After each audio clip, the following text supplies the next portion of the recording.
State sentinel में आपका स्वागत। मैं हूं रविंद्र सिंह। कैप्शन आप लोगों ने पढ़ लिया होगा। मां वैष्णो देवी का शहर कटरा पिछले चंद दिनों से चर्चाओं में है। बदकिस्मती ये है, जिन कारणों से चर्चाओं में है वो कारण ठीक नहीं है, वो खबर अच्छी नहीं है। कुछ दिन पहले हमने देखा मां वैष्णो के दरबार में स्टैम्पीड, उसमें 12 लोगों की मृत्यु हो गई और कई दर्जन घायल हो गए। तस्वीरें जो सामने आई वो परेशान कर देने वाली थी।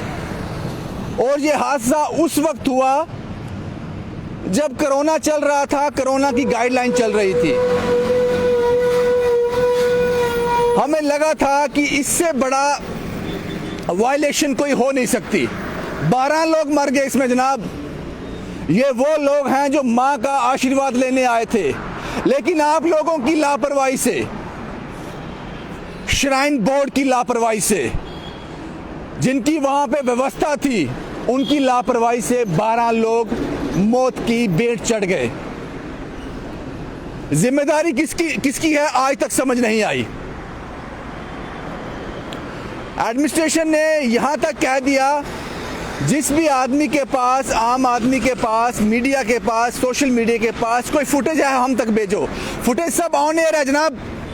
बहुत ज्यादा भीड़ थी वहां पे, लोग चौक हो गए थे, स्टक हो गए थे, भगदड़ मच गई और 12 लोग मर गए।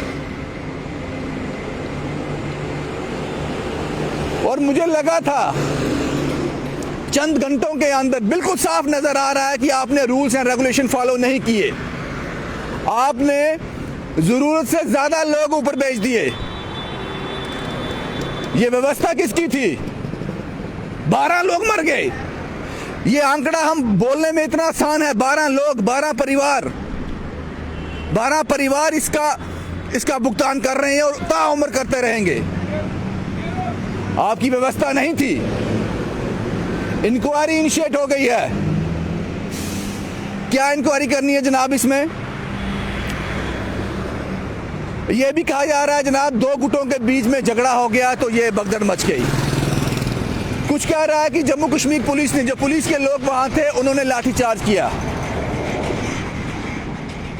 इसमें कितनी सच्चाई है ये हम नहीं कहते, लेकिन यह बिल्कुल सच है कि वहां एक नंबर जो था, बहुत ज्यादा नंबर ऊपर चला गया था। स्पेस के हिसाब से तो नंबर ज्यादा ही था, लेकिन कोरोना की गाइडलाइन की धज्जियां उड़ा दी आप लोगों ने। इंक्वायरी इनिशिएट की गई है और इस इंक्वायरी का कुछ नहीं होगा। शायद कुछ हो जाए, लेकिन यकीन नहीं है। वो मैं इसलिए कह रहा हूं, यह खबर भी मैंने कवर की थी, सोशल मीडिया ने कवर की थी। कोरोना के चलते लगभग साल, सवा साल पहले, शायद उससे भी ज्यादा, विमल और विपिन, शायद एडमिनिस्ट्रेशन भूल गई होगी, लेकिन मुझे याद है, उस परिवार का दर्द आज भी याद है। कोरोना के चलते उनके किसी अपने की मृत्यु हो गई। जीएमसी में बॉडी थी, अब उसका आखिरी क्रिया करनी थी। 2 लोगों को पीपी किट पहनाई गई। जून जुलाई की गर्मी में 48-49 डिग्री टेम्परेचर में आपने पीपी किट डालकर उनको पूरा तवी रिवर में घुमाया। 2, 2.5, 3 घंटे मर गए वो दोनों। वो दोनों गर्मी से ही मर गए। जो कोरोना की भेंट चढ़ा था वो तो ठीक है, उसके साथ ये दोनों भी मर गए। इंक्वायरी इनिशिएट हुई थी, क्या हुआ उस इंक्वायरी का? कहां है वो इंक्वायरी? क्या आई उसकी रिपोर्ट? इसलिए मैंने कहा कि ऐसी इंक्वायरी देखी है मैंने बहुत। ये सिर्फ ओपन एंड शट केस था। आपने कोविड की गाइडलाइन का फॉलो नहीं किया। आपने जरूरत से ज्यादा लोगों को अलो कर दिया। यही सिर्फ एक कारण था।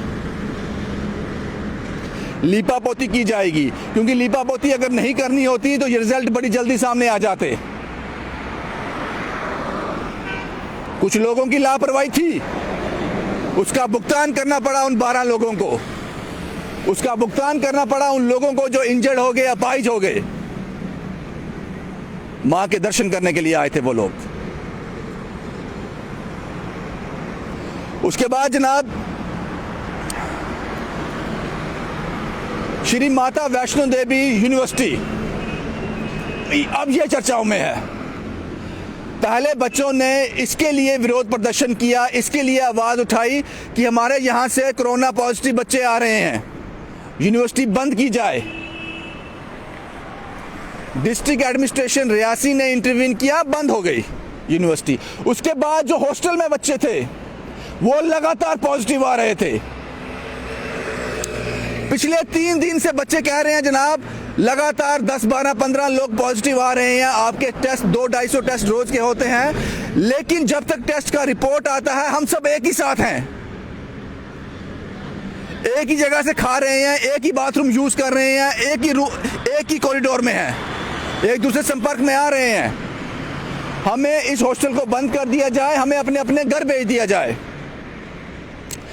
3 दिन लगातार उन्होंने विरोध किया, वीडियो बनाकर सोशल मीडिया वालों को भेजे ताकि किसी ना किसी तरीके एडमिनिस्ट्रेशन के कानों तक बात पहुंच जाए। आज डीसी रियासी यूनिवर्सिटी में गए और उन्होंने हॉस्टल को बंद करने की परमिशन दे दी। बंद कर दो जनाब, अब 3 दिन हो गए हैं, अब बंद कर दो जनाब। आप पहले दिन क्यों नहीं आ गए? मुझे आज भी याद है जब 3 केस आए थे कोरोना के, जम्मू में, तालाब तिलों में, 2 तालाब तिलों में और एक उससे थोड़ा आगे। रात को 11:30-12 बजे डिवकॉम साहब उस लोकेशन पे पहुंचे थे और अपना कंसर्न शो किया था कितना इंपॉर्टेंट है ये, इसको जल्द से जल्द रोकना, इस गली को पूरी तरह से बंद करना, इन सभी लोगों को इनके टेस्ट करवाने कितना इंपॉर्टेंट है, कितना कंसर्न शो किया था आपने। 3 दिन तक बच्चे हॉस्टल के चिल्लाते रहे। आज एक वीडियो भी आया जिसमें श्री माता वैष्णो देवी यूनिवर्सिटी के जो अथॉरिटी है, जो एडमिनिस्ट्रेशन है वहां की, वो कह रही है जाओ डीसी से बात करो। आपके हाथ में कुछ नहीं, ये इनिशिएटिव आपको लेने चाहिए थे, ये फैसले आपको लेने चाहिए और तुरंत लेने चाहिए थे। आप बच्चों को कहते हैं जनाब जरा अपने घर जाओ, हमारे पास इतनी व्यवस्था नहीं है, होती भी नहीं है। अभी भी जब मैं रिपोर्ट कर रहा हूं 1000 बच्चा अभी भी हॉस्टल के अंदर है, मेरी बात हो रही है, अभी भी अंदर है। कल उनके टेस्ट होंगे, जैसे जैसे टेस्ट होते जाएंगे उनको छोड़ दिया जाएगा। 3 दिन क्यों लग गए? इस 3 दिन में कितना नुकसान हो गया होगा, कितने और लोग संक्रमित हो गए होंगे, कितने और लोगों में ये वायरस चला गया होगा जो आप बताते हो इतना खतरनाक है।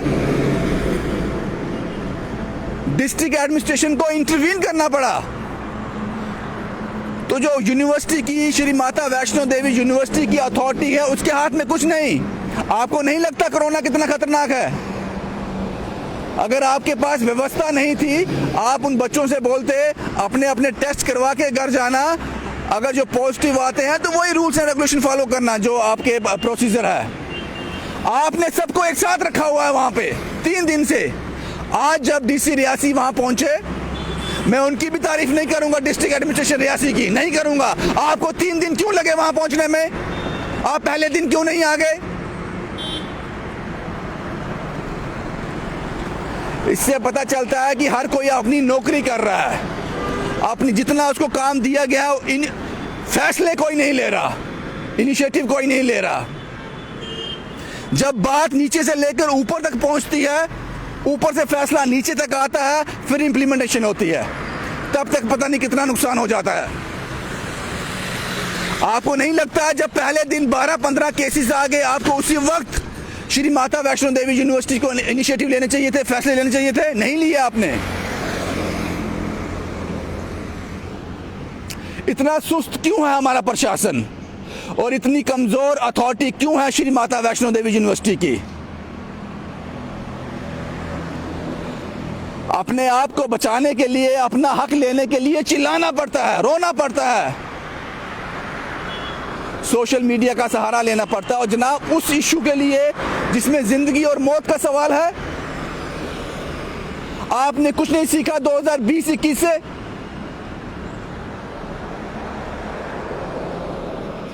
जो कंसर्न आप शो करते हो, मास्क ना पहनने के लिए चालान करते हो। जब भी मैं किसी को फोन मिलाता हूँ, इंपॉर्टेंट कॉल करना होता है, बड़ी जरूरत जल्दी से बात करनी होती है, पहले 1 मिनट तो वो अपना राग सुनाता है वहां पे, सोशल डिस्टेंसिंग रखो, मास्क पहनो। वो क्या है? जब आप लोग की जो इस राग को बनाते हैं, इन संगीत को बनाते हैं, इन गीतों को बनाते हैं, वो ही इंप्लीमेंट नहीं हो रहे हैं, वो ही इंप्लीमेंट नहीं कर रहे हैं।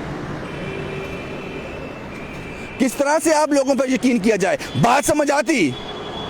वो बड़ा बदकिस्मत इंसिडेंट था, 12 लोग मर गए, बड़ा बदकिस्मत था वो।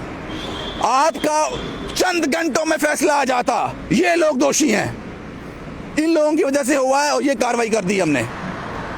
बात समझ आती? इंक्वायरी इनिशिएट कर दी है।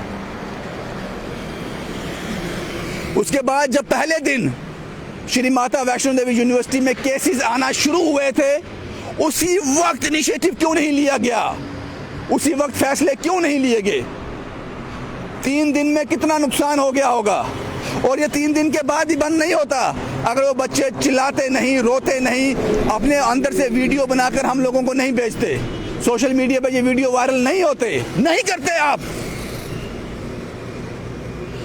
देखकर आंख मूंद लेते हो।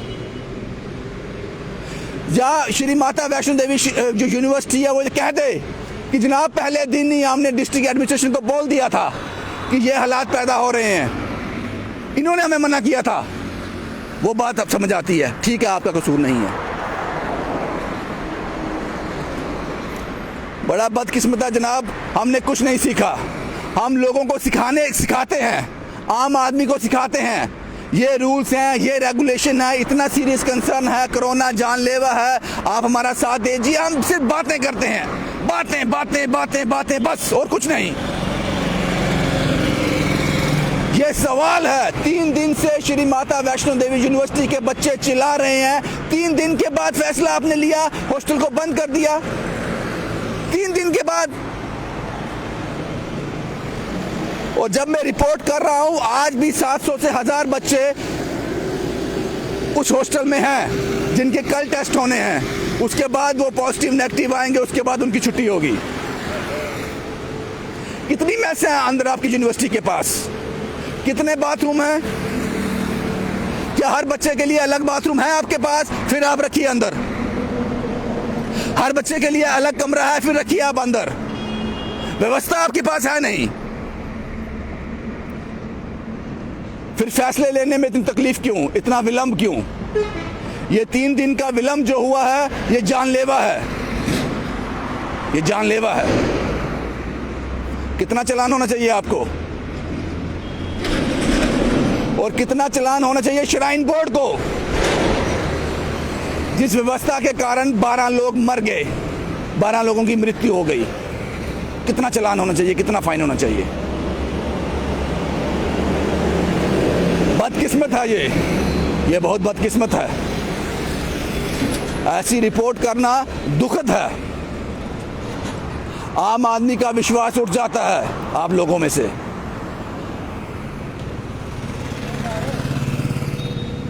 और हम जब खबर करेंगे, जब हम बताएंगे, तो कहने में कोई कसर छोड़ेंगे नहीं। यहां आपने अच्छा किया है, उसको अच्छा भी बताएंगे, लेकिन यहां गलत किया है, उस पर लीपापोती नहीं करेंगे।